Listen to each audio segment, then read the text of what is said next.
Chapter 1. The Surprise That Should Have Been Perfect. Malcolm Briggs shut the final case file on his desk and let out a rare, satisfied breath. For once, a day in court hadn't drained him dry. His client had been acquitted, the judge had praised his preparation, and even opposing counsel had managed a grudging. Hell of a job, Briggs. But the real reason his mood was lighter than usual sat inside the leather messenger bag propped against his chair. 2 first-class airline tickets to Santorini, a reservation for a cliffside suite overlooking the Aegean Sea, a private sunset yacht tour, and a dinner booking at a Michelin-starred restaurant that had a 6-month waiting list. He had pulled strings for weeks to design the perfect anniversary trip. And then, tucked in a small velvet box in his jacket pocket, was the diamond necklace he knew Talia had once admired. Months ago, in a store window she assumed he hadn't noticed. He noticed everything. He grabbed the bag, slung it over his shoulder, and told his paralegal, "Hold my calls. I'm heading out early." She raised an eyebrow. "That's new." "Miracles do happen," Malcolm said with a grin. The elevator ride down from the 12th floor felt unusually long. He kept running through the reveal in his head. He'd walk in, call out her name, pull her into his arms, tell her to pack a bag, and watch her face explode with surprise. Talia loved grand gestures. She always had, and after the grueling weeks he'd spent in trial, surprising her felt like the perfect reset button. He'd even stopped at a boutique shop on the way downtown that morning and bought a bottle of champagne chilled and wrapped in a silver cooler sleeve. It sat in the passenger seat of his black SUV as he pulled out of the parking garage. "God, she's going to flip," Malcolm murmured to himself, smiling. Traffic cooperated for once. By the time he turned into the quiet, tree-lined street where he and Talia had lived for 6 years, he felt a warm satisfaction settling in his chest. He imagined her maybe reading on the couch, or planning dinner, or working on her latest interior design project. She loved rearranging furniture the way some people loved breathing. There was always some new flow she wanted to try. He parked in the driveway and grabbed the champagne, adjusting the cooler sleeve to keep it cold. Then he took a deep breath, picking up the velvet box from his jacket pocket and clicking it open for one last look. The necklace caught the afternoon light, scattering small prisms onto his palm. "Perfect," he whispered, snapping the box shut. He unlocked the front door quietly, partly for effect, partly out of habit. Talia often teased him for entering like a cat burglar instead of a husband. The house was warm, calm. The faint scent of her jasmine diffuser lingered in the air. He stepped inside, closing the door behind him with a soft click. "Talia," he called lightly, testing the waters of surprise. No answer. He smiled. She was probably upstairs. He imagined her gasping when he walked in. "Malcolm, you're home early." And he'd grin and hold up the champagne. He took 3 steps inside and set the cooler on the console table by the hallway. That was when something nudged at his awareness, something small but wrong. A pair of men's shoes sat by the door. Not his. Dark loafers. Expensive. Polished but worn at the heel. Malcolm's smile thinned. He frowned and leaned down to inspect them. Size? Too big for him. Style? Not anyone he recognized. They weren't Jerome's, weren't his brother's, and certainly weren't a delivery person's. His pulse stayed steady. Years of courtroom pressure had trained him well. But his mind sharpened, narrowing in. He straightened and let his gaze sweep the living room. At first glance, everything looked normal. The gray sectional perfectly aligned. The throw blanket folded neatly. Her novel on the coffee table. But the details began to emerge like stains on a white sheet. A jacket lay over the armchair, a man's jacket. A branded gym bag he didn't recognize sat half open near the staircase. His throat tightened subtly, a barely there constriction. "Talia," he called again, a little louder. No response. He walked forward slowly, each step deliberate, as if the air around him had thickened. His eyes dropped to the floor. A trail of clothing led toward the stairs. First a white dress shirt, carelessly tossed. Then a belt. Then Talia's bra, lace, the one he bought her for Valentine's Day. Farther ahead, her jeans lay in a loose heap at the bottom of the first step, like someone had peeled them off in a hurry. For a moment, his vision narrowed into a tunnel. He didn't gasp. He didn't speak. His body simply adjusted, like a machine switching into a different mode. Everything slowed. Malcolm set the champagne down carefully on the console table so it wouldn't topple. He reached into his messenger bag, pulled out the small envelope containing the trip itinerary, and placed it next to the champagne. Then he stood there in the center of his own home, surrounded by the unmistakable evidence of betrayal, breathing in and out with the quiet precision of someone who had spent years mastering emotional containment. She was upstairs, with someone else. The final piece of clothing, a man's undershirt, hung crookedly from the top of the banister like a flag of contempt. Malcolm's jaw flexed once. A tiny, controlled movement. He didn't storm upstairs. He didn't shout. Instead, he reached into the discreet black case by the side table, a place he'd kept his firearm locked since the day he bought the house. He entered the code, lifted the lid, and wrapped his hand around the weight of his .45 pistol. It felt heavy, certain familiar. He checked the magazine, slid it back in with a soft click, and disengaged the safety. There were sounds upstairs now. Not laughter, but movement. Soft thumps against the carpet. A door creaking. His heart didn't race. If anything, it slowed. He took 3 steps back and lowered himself into his old leather recliner, the one that faced the staircase. The leather groaned quietly under his weight. The house fell silent again. Malcolm rested the gun on his thigh, finger off the trigger, eyes steady on the staircase.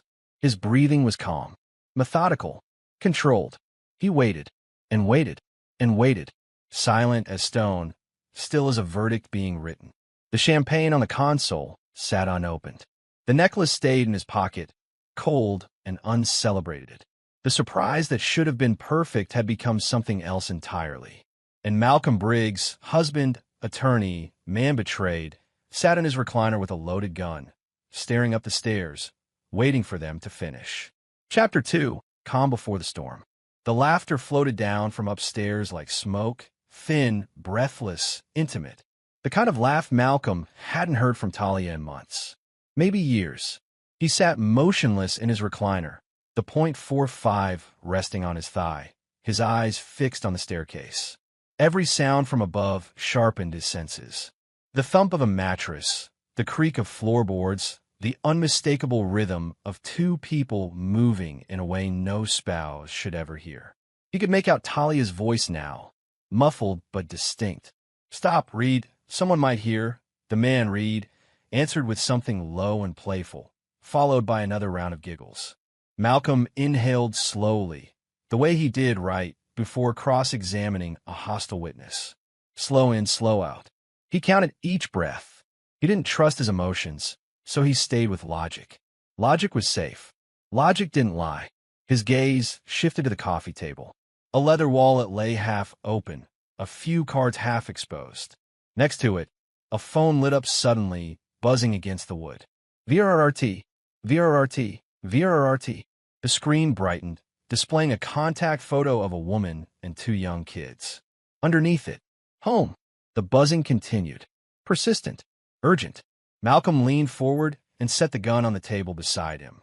He reached for the phone, his fingers steady, and swiped to answer before the call could cycle into voicemail. He said nothing. For a beat, silence. Then a woman's voice came through, strained with exhaustion and something deeper, dread. "Reed? Are you there? Reed?" Malcolm hesitated only a second. "This isn't Reed." A sharp intake of breath. Who? Who is this?" "My name is Malcolm Briggs." Her tone tightened. I don't understand. Why do you have my husband's phone? Is he okay?" Malcolm looked toward the stairs, listening to the distant movement. "He's alive," he said calmly. "That's the most accurate statement I can give you right now." "Is he in danger?" Dana asked. Her voice was trembling but determined, like someone who had repeated this scenario over and over in her mind. "No," Malcolm said. "Not unless he does something very stupid." A long silence. Then a shattered whisper. "He's cheating again, isn't he?" Malcolm didn't answer immediately. From upstairs came another peal of laughter, Talia's this time, and the sound cut through him like wire. The woman on the phone stiffened. "He's with someone, isn't he?" Malcolm closed his eyes for a moment. "Yes." Another silence, but this one was heavier. Not surprised. Not shocked. Confirmed. Dana exhaled shakily. I knew it, I knew it. God. She sounded more tired than devastated, as if she'd spent years climbing the mountain and only just now reached the top to see the truth was uglier than she thought. I told myself this time was different. He promised me. Malcolm's grip on the phone tightened slightly. I'm sorry, he said. I don't want your pity, she replied sharply, then softened. But thank you. She took a few shaky breaths on the line. Malcolm stayed silent, allowing her whatever time she needed. That was something he understood, the pause before a breaking point. After a moment, Dana said, Are you going to hurt him? Malcolm's eyes drifted to the gun beside him. I haven't decided anything yet. Another long inhale from her side. Then, carefully, deliberately. If you're the man whose house he's in, I assume that means he's with your wife. Yes. Dana gave a low, humorless laugh. Of course. That tracks. A pause. I'm so sorry. I really am. Malcolm swallowed, the first visible crack in his composure. Thank you. Another buzz vibrated through the line, a notification, a text, something minor, but Dana ignored it.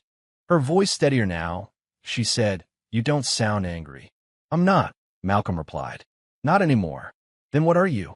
Malcolm considered the question. He looked toward the stairs again, the sounds above growing softer, slower. Focused. Dana let out a breath. Fair enough. She was quiet again for several beats. Then, in a tone that was no longer fragile, but firm. I'm not calling to beg you to go easy on him. I'm not calling to defend him. I'm done doing that. Malcolm said nothing, waiting.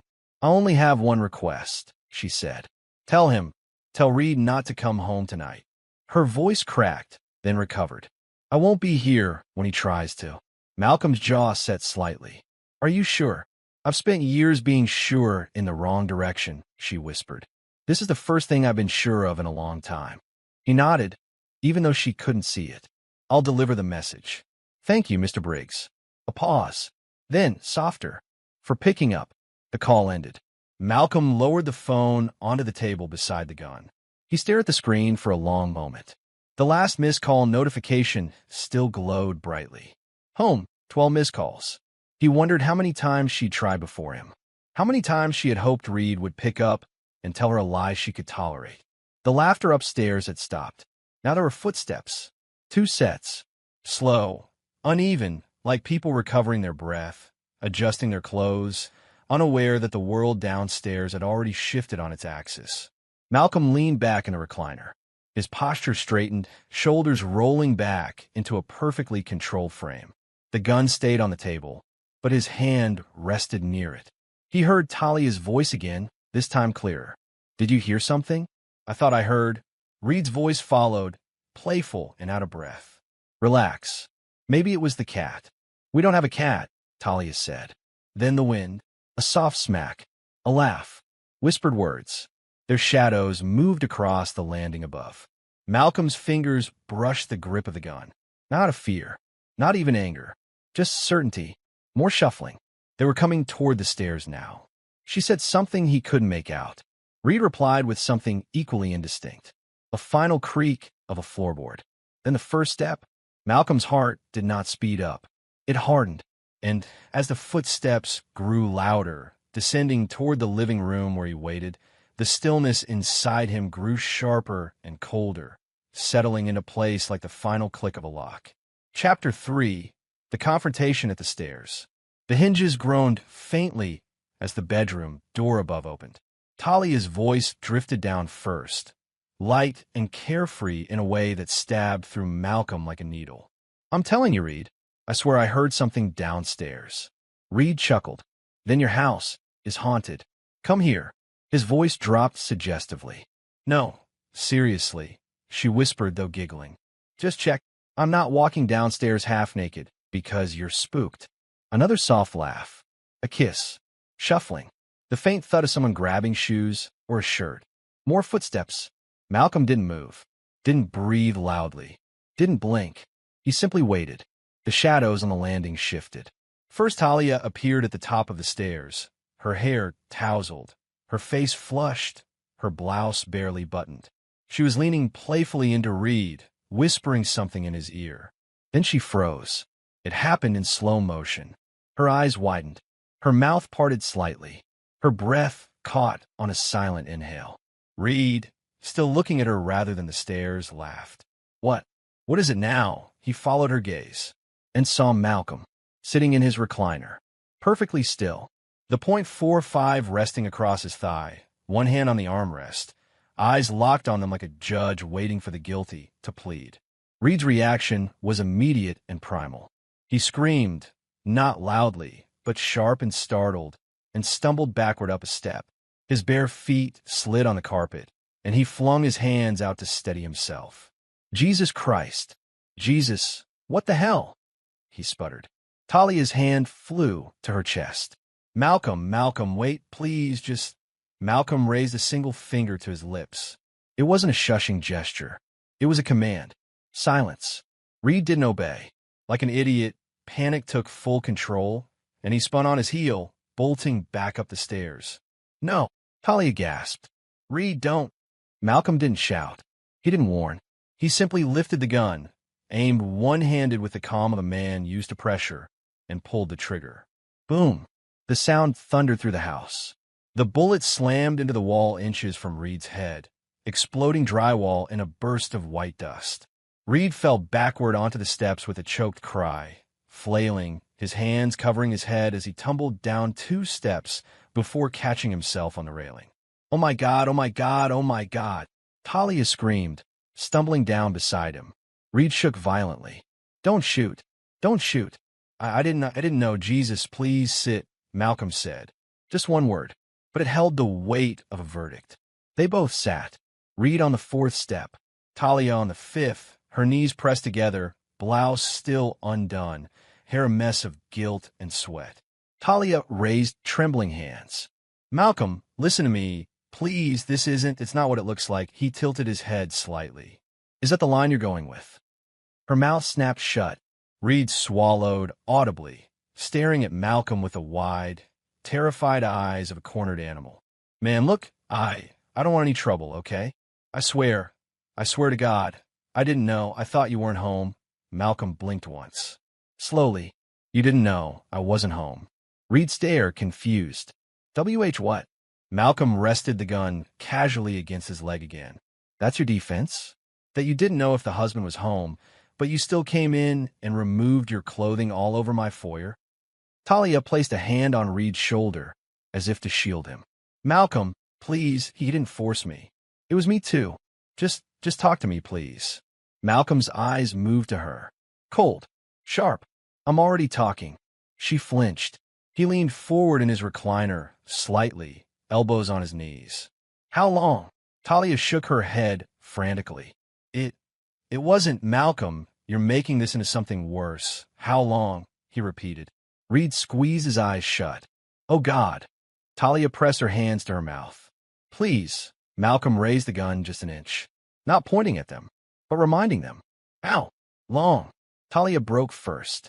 Her voice cracked. 6 months. Malcolm's jaw tightened. A single muscle jumped at the corner. Reed buried his face in his hands. Malcolm's tone remained eerily calm.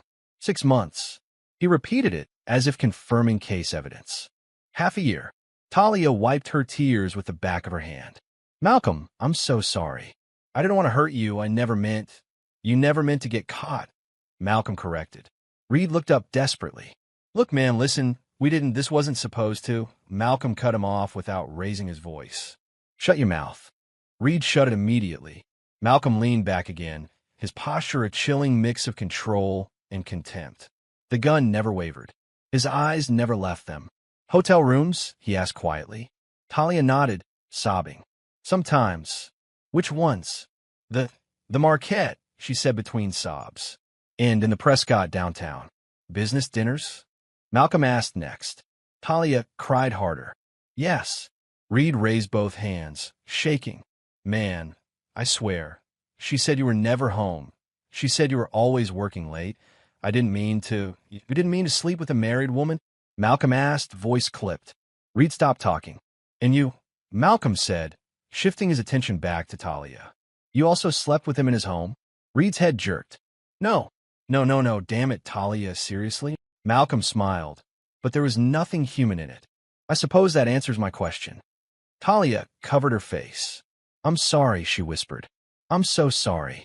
Malcolm sat perfectly still for several seconds, the gun resting against his knee, his finger along the trigger guard. The house was silent except for Talia's sobbing and Reed's ragged breaths. Finally, Malcolm spoke. 6 months, he said again. Hotels, dinners, in your house. His voice was so calm it was terrifying. You two have been very busy. Reed swallowed hard, nodding shakily. I'm so sorry, man. Please don't shoot me. I'll go. I'll leave. Just let me leave. Malcolm tilted his head. You should have thought about leaving 6 months ago. Reed trembled so violently that the stair railing rattled behind him. Talia reached for Malcolm in a pleading gesture, leaning forward, her voice cracking with desperation. Please, Malcolm, please, just put the gun down. I know you're angry. I know you're hurt. But please, let's just talk. Malcolm held her gaze with a coldness she'd never seen. Oh, he murmured. We're talking.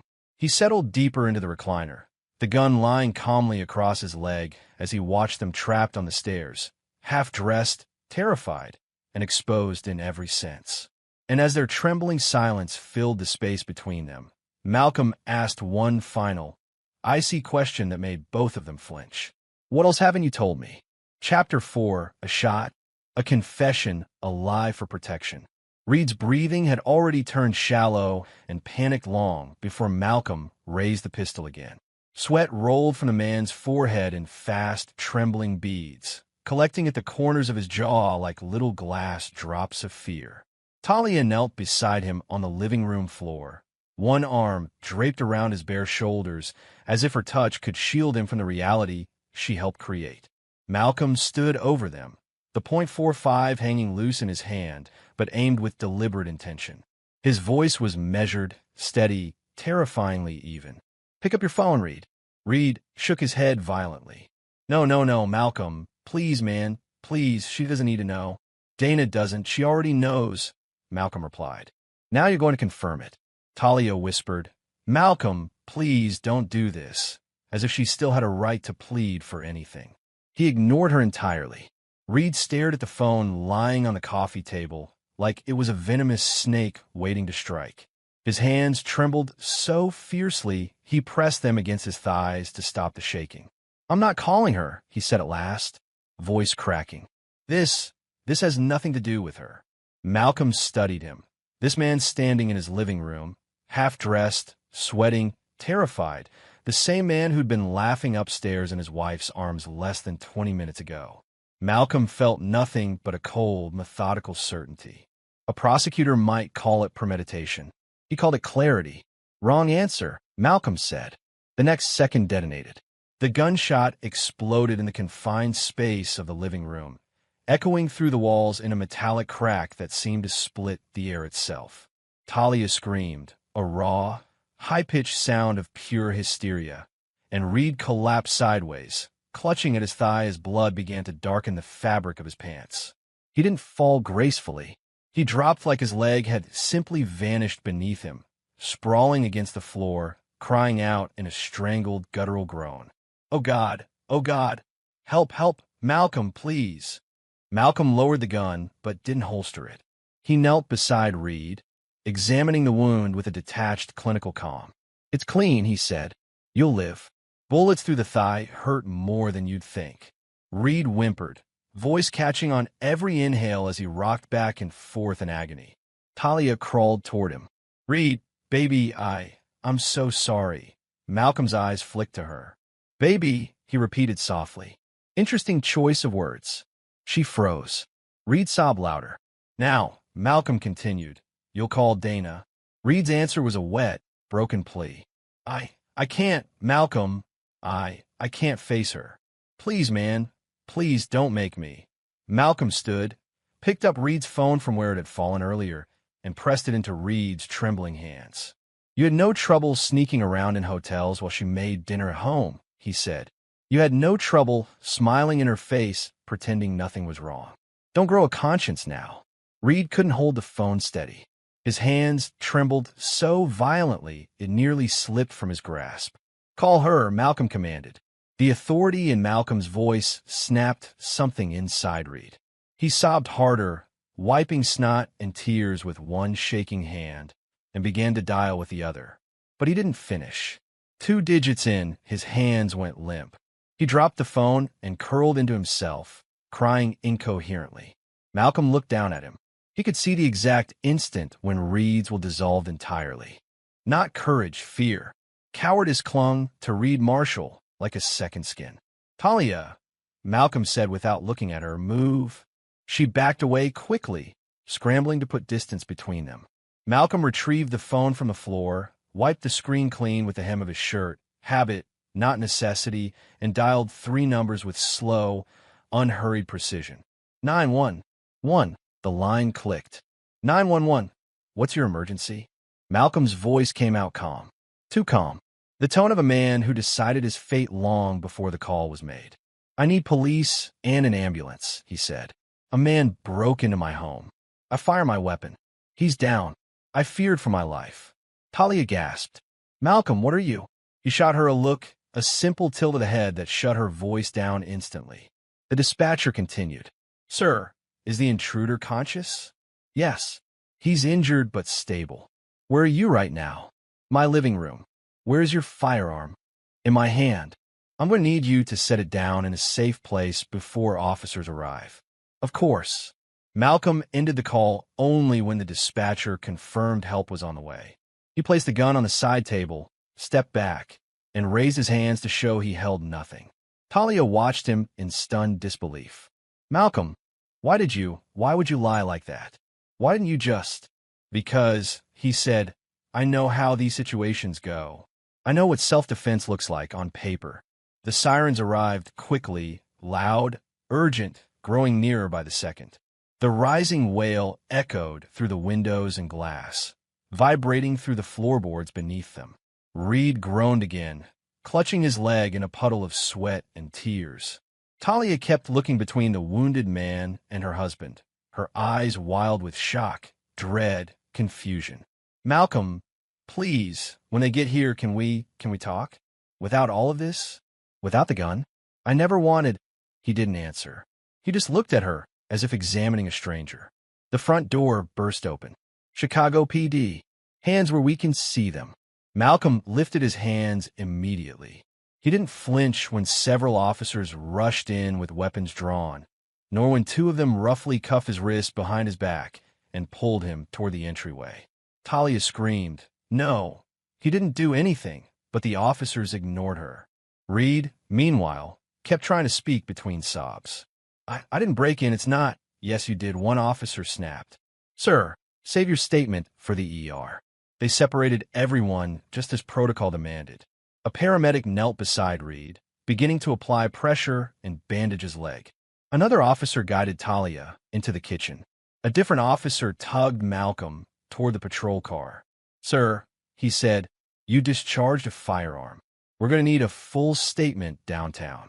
Malcolm nodded, face expressionless. "I only have one statement." The officer paused. "And what's that?" Malcolm looked straight ahead, his voice low and unwavering. He broke in. "I feared for my life." Chapter 5, Jail, Realizations, and the First Turning Point. The adrenaline that had fueled Malcolm through the longest night of his life dried up somewhere around 3 a.m., leaving behind an emotional vacuum so hollow it felt like his bones were echoing inside his skin. The Cook County holding cell was cold, perpetually cold, as if the walls themselves hated warmth. The metal bench offered no comfort, just a thin strip of chilled steel beneath his spine as he lay back and stared at the flickering fluorescent light overhead. It buzzed. It flickered. It kept time with his thoughts. This is what betrayal feels like. Not fire, not rage, just emptiness. Other detainees muttered around him, drunks sleeping off their night, a petty thief pacing, someone snoring like a chainsaw in the far corner. Their noises felt distant, muffled, like Malcolm was hearing them from underwater. His hands still smelled faintly of gunpowder. He held them up, studying the creases, the faint tremor he couldn't quite stop. He remembered pressing the trigger. Remembered Reed's scream. Remembered Talia's face, horrified, pale, disbelieving. But not because she feared for Reed, because she feared for herself. She had looked at Malcolm like she didn't recognize him, like he was the intruder. That thought should have stung. It didn't. He sat up slowly, elbows on his knees, head in his hands. Exhaustion had settled in the back of his skull like an anchor tied around his thoughts. Across the bars, the overnight officer, a bored, heavy-set man scrolling his phone, glanced at him every few minutes. Malcolm didn't bother making conversation. What was there to say? He knew the system. He'd navigated it for 15 years. But he'd never sat inside it. He felt something tighten in his throat. Not fear, just the weight of what had happened, and the heavier weight of what would come next. His marriage was dead. He hadn't needed DNA tests, explanations, arguments, or therapy. He'd seen it with his own eyes. He'd heard it in the laughter upstairs, the breathlessness, the comfort their bodies shared. He pressed his palms together. He wouldn't break. He refused. Hours passed. Maybe 2. Maybe 5. Time moved strangely here, like it bent around the metal bars. Then footsteps. The officer straightened, glanced down the hallway. "Briggs," he said, "you're being bailed." Malcolm exhaled slowly. Not relief, just acknowledgement. When the officer let him out, Malcolm expected a lawyer. Maybe his sister. Maybe even his father, though the old man would have shown up only to say, "Told you that girl was trouble." But instead, "Damn, Mal," a familiar voice grumbled. "You couldn't just come home like a normal man." Jerome Carter stood at the counter, arms crossed, wearing yesterday's suit and a frustration that couldn't hide the relief in his eyes. Malcolm blinked once. Jerome, his law partner, his closest friend since law school, steady, loyal, stubborn, looked him up and down like he wasn't sure if he should hug him or smack him. "You look like hell," Jerome said. "You look like a man who didn't sleep either." "Didn't. Thanks for that." Despite the situation, Malcolm felt the corner of his mouth twitch. Not a smile, just the ghost of one. The officer removed Malcolm's cuffs. He rubbed his wrists, feeling the sore indentations. Jerome handed him his belongings in a plastic bag: wallet, watch, phone, belt. As they walked outside into the icy morning air, Jerome kept glancing his way. "Well," Jerome said, "you ready for the worst part?" "There's a worse part?" "Oh, buddy, you have no idea." They reached Jerome's car. Malcolm slid into the passenger seat, the leather familiar but feeling foreign after a night in a cell. Jerome started the engine, sighed hard, and said, "Talia's gone." Malcolm didn't flinch. Gone as in, she moved out. Took her clothes, jewelry, personal stuff. Not all of it, but a lot. Guessing she'll send someone for the rest. Malcolm stared ahead at the road, fingers tapping against his knee. She didn't waste time. No, Jerome agreed. She didn't. They drove in silence for a few minutes, the city waking around them, traffic lights blinking, early commuters honking, a bus rumbling by. Every sound felt sharpened, too clear. Jerome cleared his throat. "And there's more." Malcolm didn't look away from the road. "Reed, his wife." Jerome let out a low, impressed whistle. "Dana's been waiting for a slip-up. She served him divorce papers this morning." That made Malcolm pause, not outwardly, but somewhere deep in his chest where the numbness had settled. Dana, the woman he'd spoken to on Reed's buzzing phone. The woman who simply said, "Tell him not to come home." "What else?" Malcolm asked. Jerome hesitated. "That was never a good sign. Talk to me." "Mal, I'm your partner and your friend. So I'm going to say this straight." Jerome turned at a light, jaw tightening. "You're out. You're not a suspect in a homicide, no. But a firearm discharge? A bullet in another man's thigh? Even with your self-defense claim, the department doesn't love the optics." Malcolm nodded slowly. "I expected that." Jerome finally shot him a look, half stern, half sympathetic. "I know you, man. I know you don't lose control. Not like this. So tell me the truth. Did you intend to kill him?" Malcolm met his gaze evenly. "No." Jerome studied him another beat, then nodded. "Good." Another stretch of silence. Tension hung heavy but steady, like whether the two men had long learned to walk through together. Jerome spoke first. "So what now? You planning to go home? Get some sleep? Maybe a therapist?" Maybe, I don't know, Bree. Malcolm turned his head slightly, the sunrise catching in his tired eyes. No, then what? Malcolm watched a jogger sprint past them, watched a coffee vendor roll out his morning cart, watched life continue like his didn't just implode. Finally, he said, "Rage is useless." Jerome snorted. "That's so." "Yes." Malcolm leaned back in his seat, voice steady. "But strategy is everything." Jerome let out a breath, half laugh, half concern. "That's the Malcolm I know." Malcolm closed his eyes briefly, letting the car's warmth settle on his face. For the first time in 12 hours, something inside him shifted. Not forgiveness, not healing, but direction. The first turning point. Because betrayal might shatter a weaker man. But Malcolm Briggs wasn't a weak man, and he would not be broken. Chapter 6, Building the Case to Destroy Reed. Malcolm didn't go home right away. Home was no longer home. Instead, he and Jerome sat in the conference room of their law office. Glass walls, cold city skyline, and a silence heavy enough to feel solid. It was Saturday morning, the sun barely pushing through the clouds. The cleaning crew hadn't arrived yet, so the whole floor felt deserted. Perfect for what Malcolm had planned. A steaming cup of black coffee sat untouched before him. He wasn't even sure why he poured it. Habit, probably. His hands were steady now, the tremor gone. The numbness had settled into something sharper, more defined. Something he could use.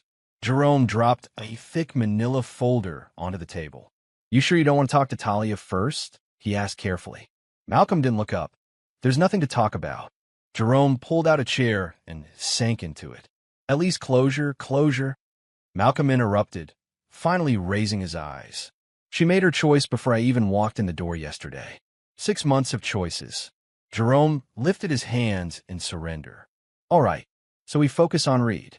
"We focus," Malcolm repeated, voice low, calm. "And we don't stop." He flipped open the manila folder. Inside were screenshots of emails, conference schedules, corporate non-disclosure forms, and Reed's employment summary. Jerome leaned forward. "I called Cormark's HR director," Jerome said.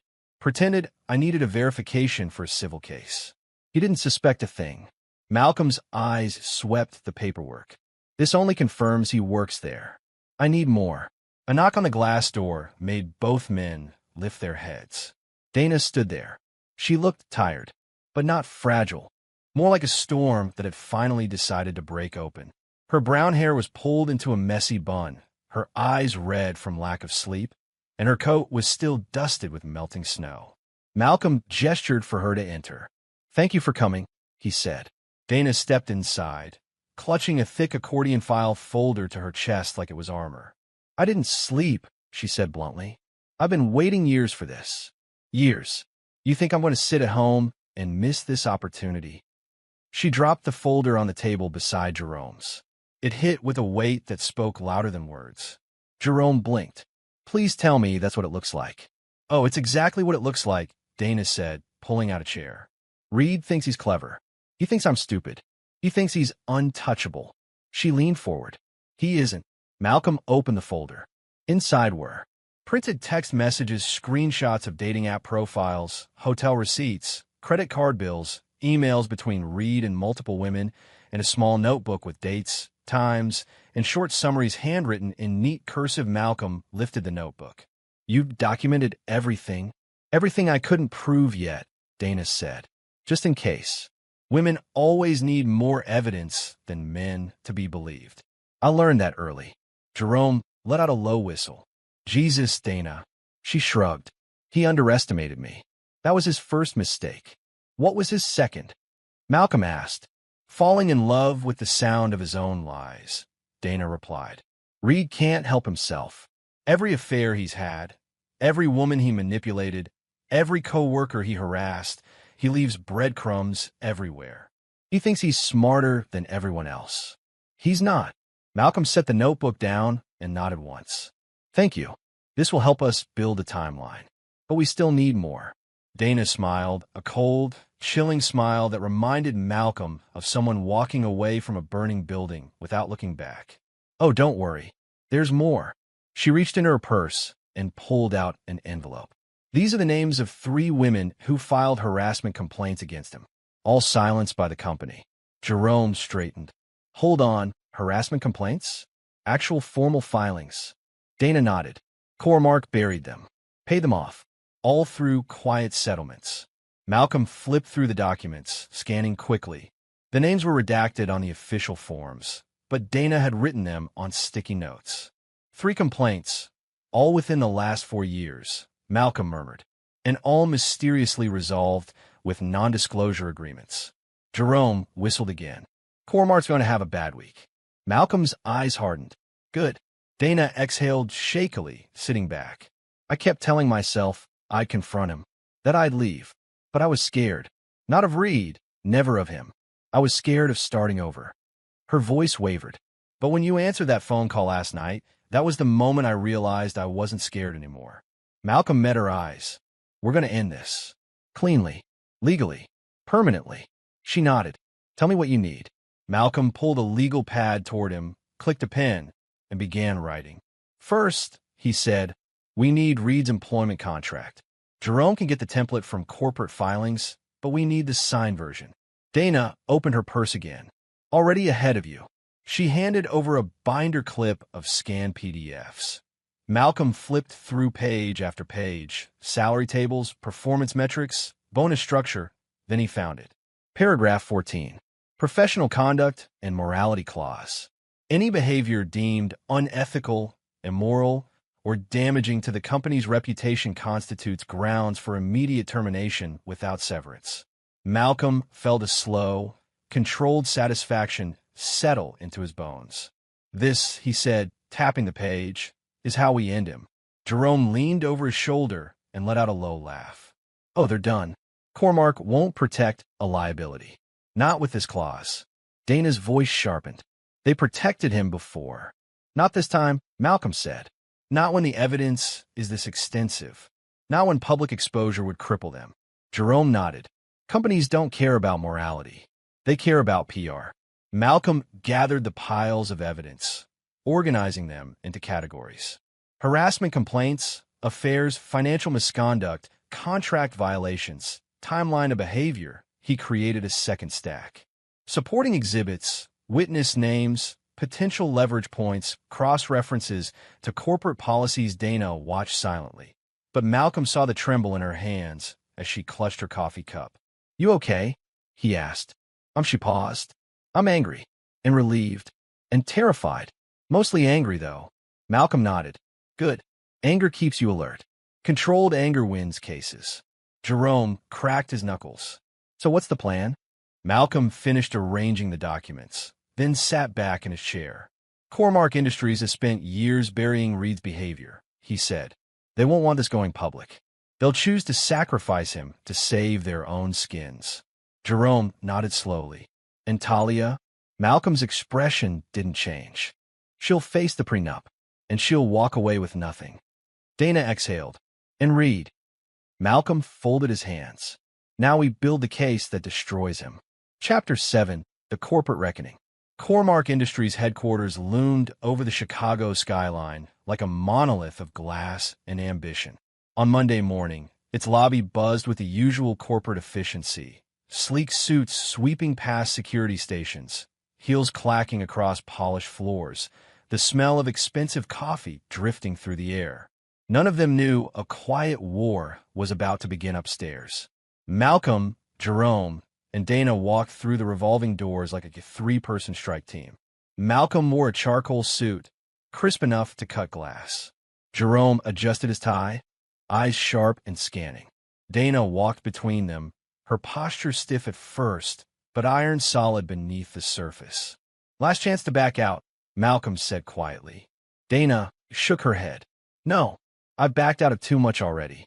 They stepped into the elevator. As the floors ticked upward, Dana's hands tightened at her sides. Jerome gave her a small, reassuring nod. You're doing the right thing, he said. She exhaled shakily. It feels strange, like I'm walking into a battlefield. You're not, Malcolm replied. You're walking into justice. The elevator chimed. Executive floor, Cormark Corporate Administration. The receptionist greeted them politely, unaware that the three visitors carried enough evidence to sink the company's golden boy and possibly the company itself. "We have a meeting with Mr. Sterling," Malcolm said.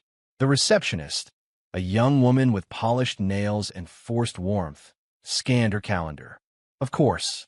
He's expecting you. Conference room A. Expecting them. Good."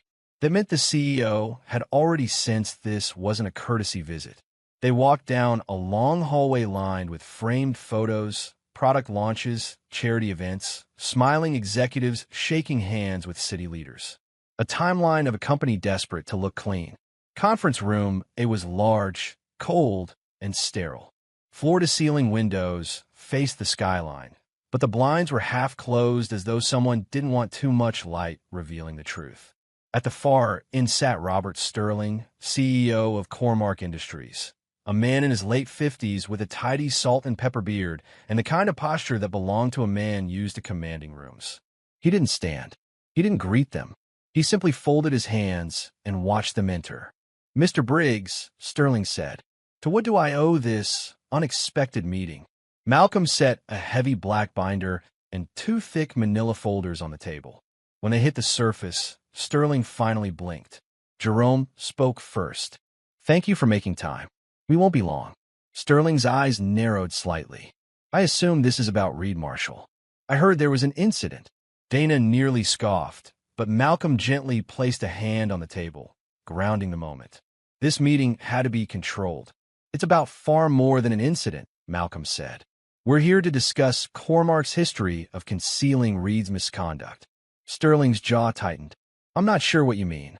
Malcolm opened the binder, and the truth spilled out. He slid a set of documents toward the CEO, copies of sexual harassment complaints, time-stamped and signed, along with the non-disclosure agreements used to silence them. Sterling didn't touch them. Dana spoke, voice steady. "I know about the settlements. I know the company buried the complaints. And I know Reed didn't stop." Her voice didn't shake. If anything, it grew stronger with each word. Sterling turned to her. "Mrs. Marshall, this is a private matter between—" "No," Malcolm cut in. "It's not private anymore. Not when your employee violated his contract. Not when your company covered for him. And not when the evidence is this overwhelming." He pushed forward the second folder, screenshots, hotel receipts, emails, and a detailed timeline of Reed's affairs and harassment. Jerome leaned forward. "As you can see, your employee has been a PR nightmare waiting to happen." And Cormark helped him dig the hole. Sterling's face went pale. His eyes moved rapidly from document to document, jaw clenching tighter. Malcolm slid one final page across the table. "And this is the most important.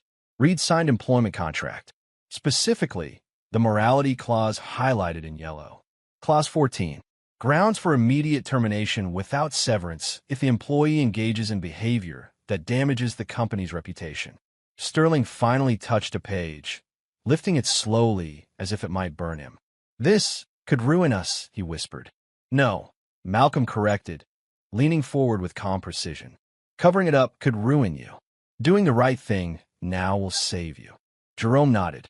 "We're giving you an opportunity to handle this quietly, efficiently, legally." Sterling massaged his temples. "What exactly are you demanding?" Dana's fingers tightened around her coffee cup. Malcolm clasped his hands. "We want the following," he said. He counted each point on his fingers. "First, Reed Marshall is terminated immediately. No severance, no benefits, no corporate protection."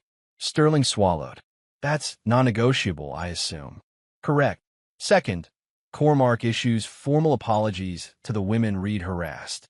Not buried, not whispered, public." Sterling's composure cracked a little. "Public apologies could trigger more lawsuits." "That's where item 3 comes in," Malcolm replied. "Full cooperation with any investigations, internal or external." "And 4?" Sterling asked. Jerome opened a folder marked settlement package. "A 7-figure payout," he said, "to compensate the victims whose complaints were buried. Confidential, but substantial. And mandatory." Sterling let out a slow, painful breath. "A 7-figure payout. You're asking me to sign away a chunk of our annual discretionary fund." "Yes," Malcolm said simply. Because it's the correct thing to do. Silence fell. Heavy, tense, suffocating. Sterling looked between them. Malcolm's cold certainty, Jerome's legal precision, Dana's righteous fury. How long have you been preparing this? The CEO asked quietly. Malcolm answered without hesitation. 48 hours. Sterling stared, speechless. That's when Malcolm knew they had him. They had the company. They had the leverage. Finally, Sterling stood, walked to the window, and exhaled sharply enough to fog the glass. If this goes public, he said, Cormark takes a catastrophic hit. It won't go public, Malcolm replied. If you agree. Sterling turned around slowly. You're threatening me. No, Malcolm said. I'm giving you a choice. Sterling's shoulders sagged. You're going to destroy him. Malcolm didn't blink. Reed destroyed himself. Dana let out a breath she'd been holding for months. Maybe years. At last, finally, Sterling lowered himself back into his chair. Fine, he whispered. Reed Marshall is terminated immediately. No severance. He signed the termination order. Cormark will issue public apologies. Signed. We'll cooperate with investigations. Signed. A 7-figure payout will be arranged. Signed. With 4 strokes of a pen, Reed's life collapsed. Jerome leaned back. Pleasure doing business. Dana closed her eyes, relief washing over her in a silent wave. Malcolm gathered the documents calmly, professionally, without triumph, but with finality. Sterling could only manage one more question. What happens to him now? Malcolm paused at the door, his voice low and controlled. He loses everything. He didn't add more. He didn't need to, because Reed Marshall's career, reputation, income, even his name, died on that table. Chapter 8. Aftermath of Ruin. Reed Marshall lasted precisely 47 hours after the corporate reckoning before his entire world caved in. The morning after his termination, the story leaked, quietly, subtly, but with the deadly precision of a scalpel. A whisper among business circles, a forwarded email between HR departments, a private forum thread for corporate counsel. Not a loud scandal, just lethal gossip. The kind that employers fear more than headlines. By the end of the week, Reed's face and name were synonymous with unhirable liability.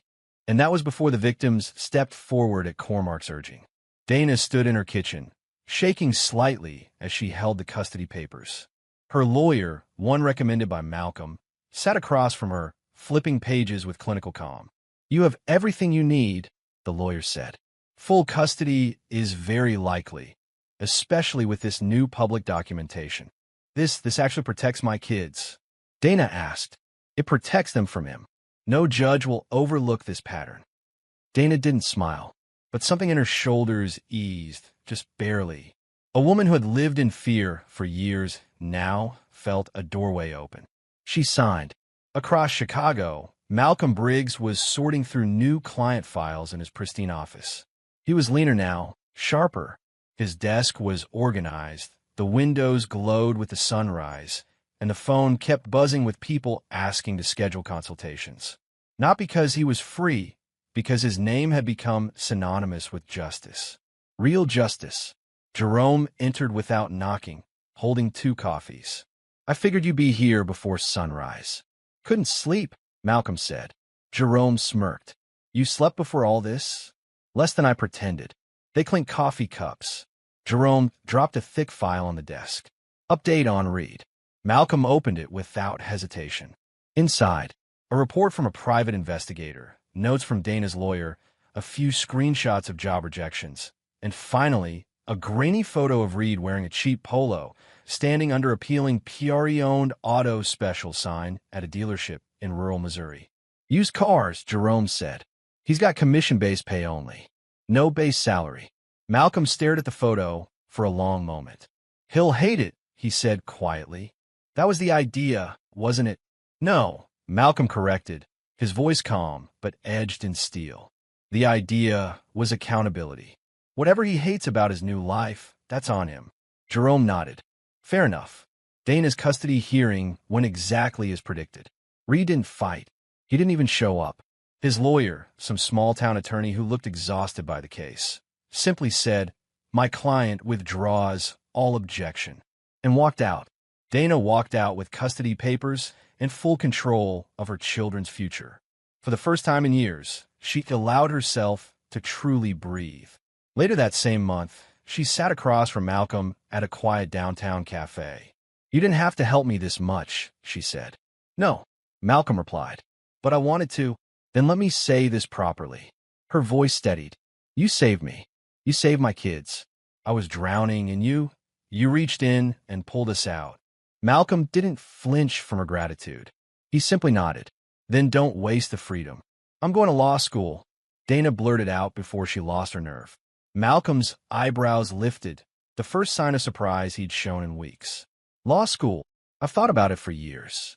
I know I'm older than the average student, and it'll be hell balancing everything, but I want to do what you do. I want to fight for people who are trapped with men like Reed." Malcolm stared at her, then a faint smile ghosted across his lips. "Dana, I think you'll be terrifying in a courtroom." She grinned for the first time in their entire acquaintance. "Good," she said. "I'd like that." Talia Briggs did not fall dramatically. She didn't scream or fight or try to manipulate the narrative. She simply vanished from Malcolm's orbit. The prenup was airtight, crafted by Malcolm himself, years ago, when love had made him feel almost guilty for suggesting it. Back then, Talia had laughed and told him, "I won't need it. I'm not here for your money." Now, she left with whatever clothes she could fit in 2 suitcases, a few thousand in her checking account, and the car she already owned. She attempted no negotiations. She offered no apologies. She sent Malcolm a single text 2 weeks later. "I'm sorry. Not that it matters now." He didn't respond. Rumor eventually placed her in California, living with a cousin in a cramped apartment, working sporadic temp jobs, trying and failing to restart her life. But to Malcolm, she was simply gone. Not dead, not despised, just irrelevant. A chapter closed. Meanwhile, Malcolm was reinventing himself. Clients now came to him specifically for work involving corporate abuse, sexual harassment, workplace retaliation, and whistleblower protection. Cases he used to avoid, too messy, too emotional, now held purpose. One afternoon, he sat alone in his office, reviewing paperwork for a new client. A single mother fired after reporting misconduct. He read her statement slowly, meticulously, taking in every nuance, every detail. When he finished, he whispered to himself, "No one like Reed gets to hide in this city anymore." There was conviction in his voice, not anger, not revenge. Conviction, the kind a man earns after losing everything and surviving anyway. Months later, the next turning point came subtly. Jerome poked his head into Malcolm's office. "Someone here to see you." Malcolm rubbed his eyes, expecting another client. Instead, Dana walked in, wearing a navy blue suit, carrying a stack of case files, her presence sharper and more confident than he'd ever seen. "I passed the bar," she said, unable to contain the pride in her voice. "And I want to join your firm, if you'll have me." Malcolm stood, stunned for half a second. Then he extended his hand. "Welcome to Briggs & Carter," he said, voice steady. Her smile was answer enough. And so the aftermath settled into its final form.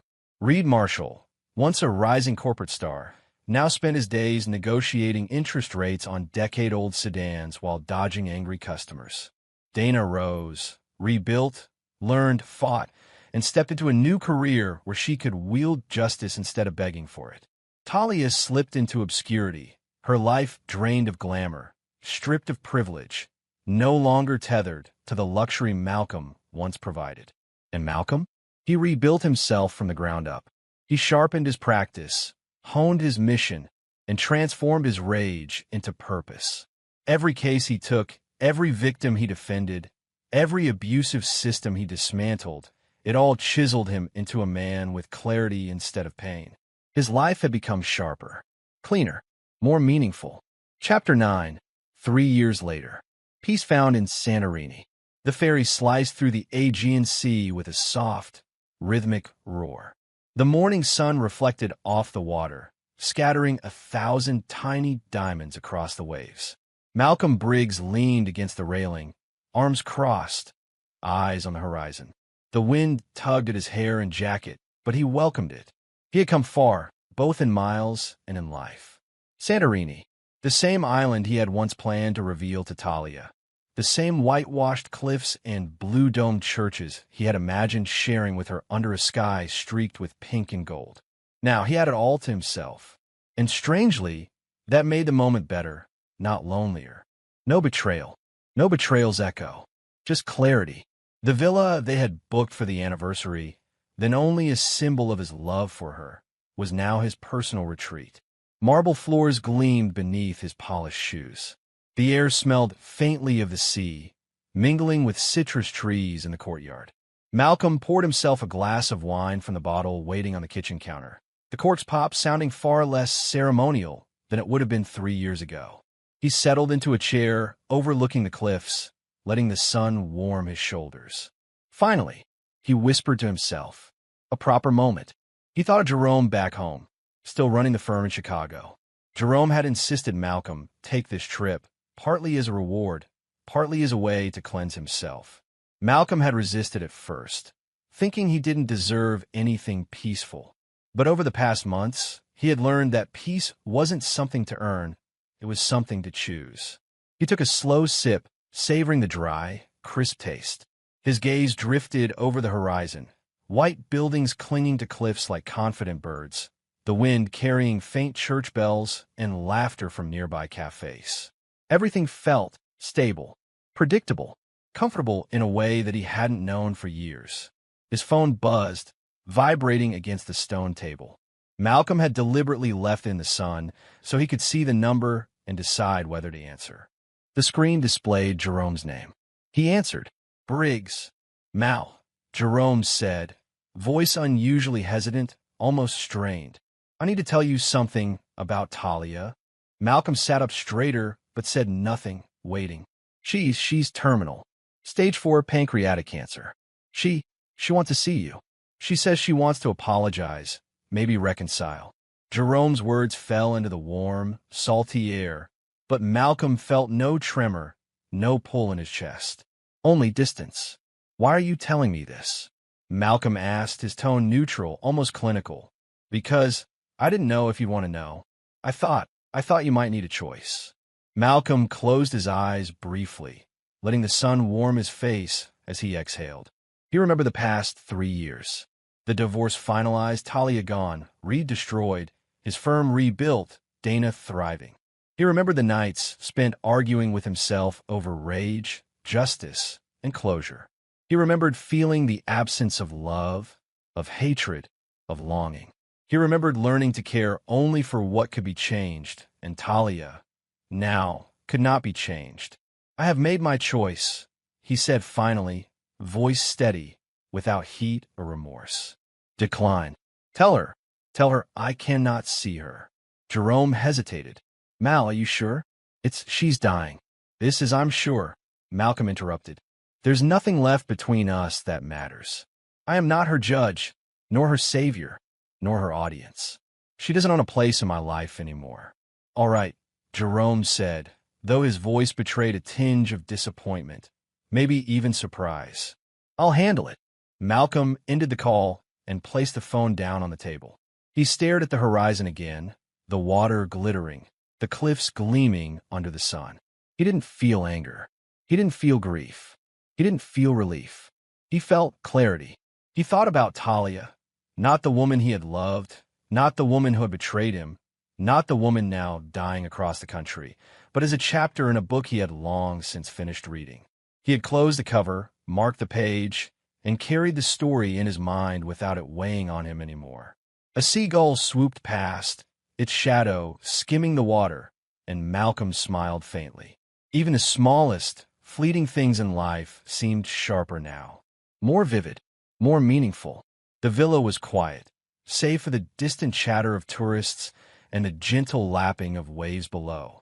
Malcolm poured another glass of wine, this time letting the glass catch the light.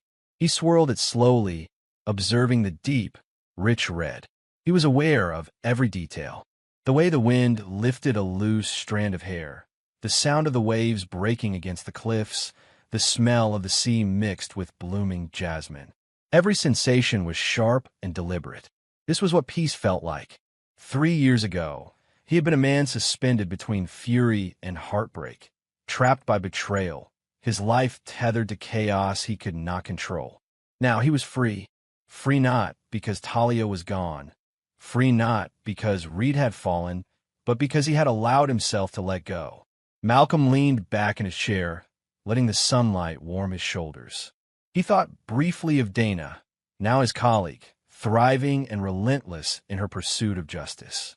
He thought of Jerome, his unflinching partner, always ready with counsel and loyalty. He thought of the cases he was now pursuing. Corporate predators, corrupt executives, men and women abusing power. Each case a mirror of the past, each victory a reaffirmation of the man he had become. And then he thought again of Talia, not with pain, not with regret, not even with curiosity, just distance, a recognition that her chapter belonged to the past, that she had no claim on him now.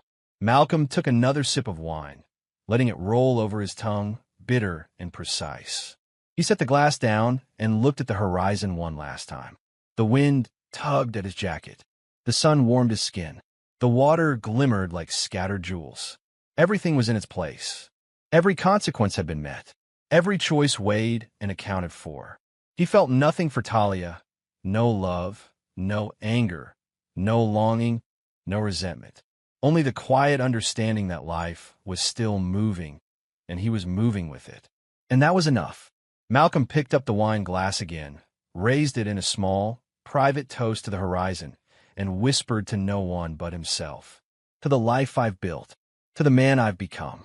And there, in the sun-drenched cliffs of Santorini, with the sea stretching endlessly before him, Malcolm Briggs finally allowed himself to feel peace. He did not call her. He did not change his mind. He let the past lie where it belonged.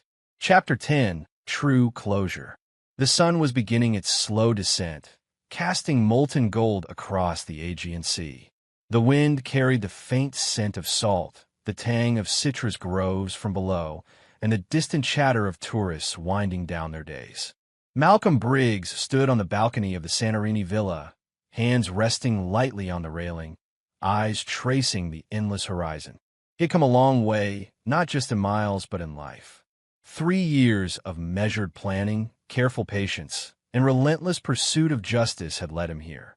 The betrayal, the humiliation, the rage, they had all been steps, brutal yet necessary, shaping the man who now breathed in the Mediterranean air with a calm he had never known before.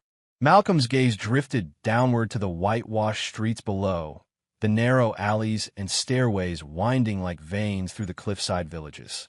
Children laughed as they chased stray cats, shopkeepers waved to tourists, and boats rocked gently in the harbor. Life went on, indifferent, beautiful, chaotic in its own rhythm.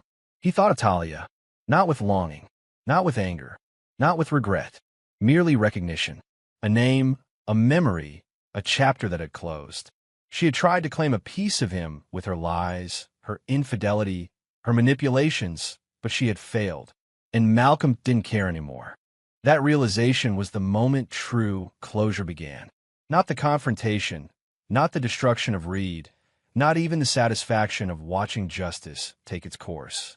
Closure had come quietly, almost invisibly, the second he stopped giving them power over his emotions. He breathed deeply.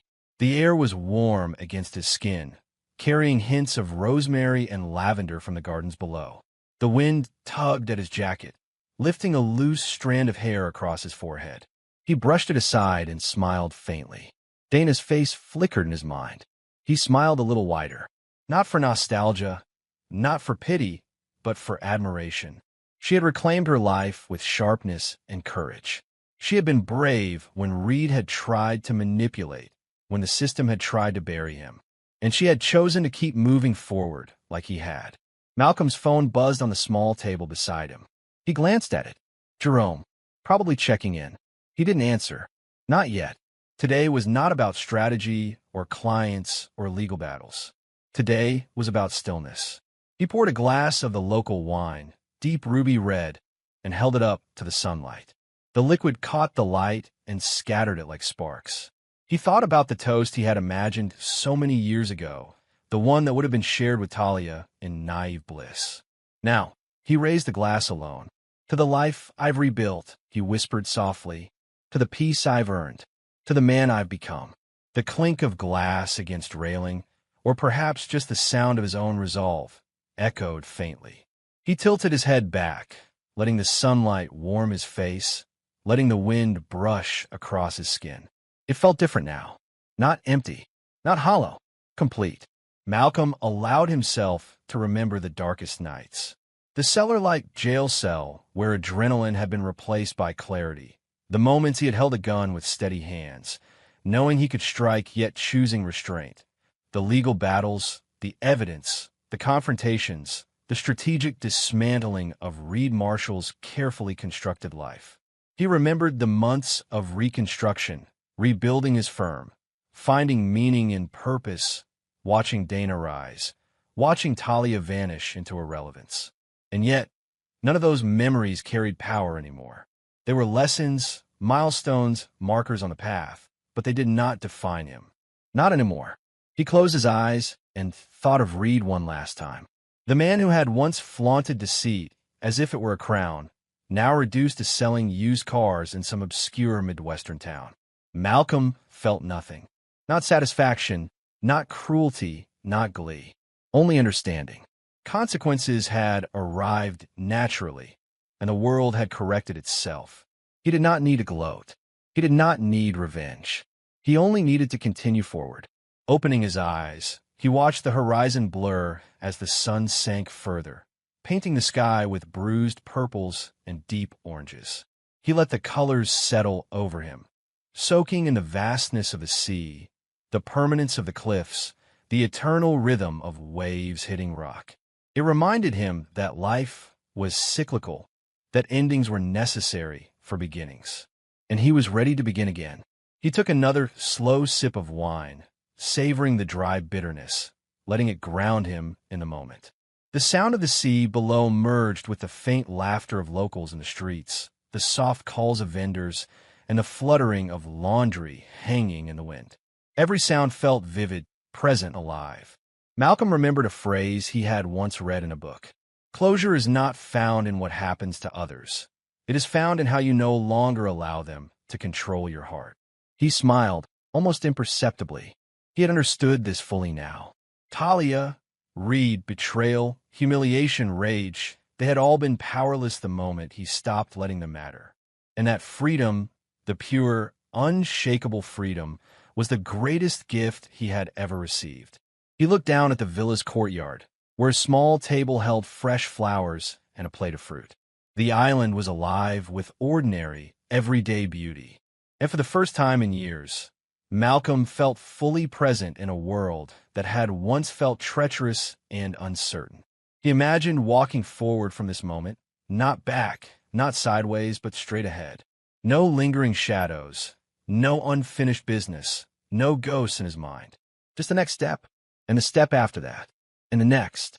The wind picked up slightly, tugging at the papers left on the small balcony table. Malcolm gathered them, stacked them neatly, and set them aside.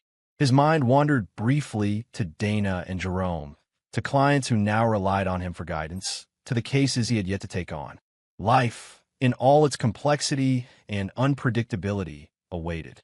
He raised his glass one final time to the sea, to the cliffs, to the sky, to himself. To the future, he whispered quietly, with no lingering bitterness or hope for the past. To what comes next? The sun dipped lower, painting the horizon with fire and shadow.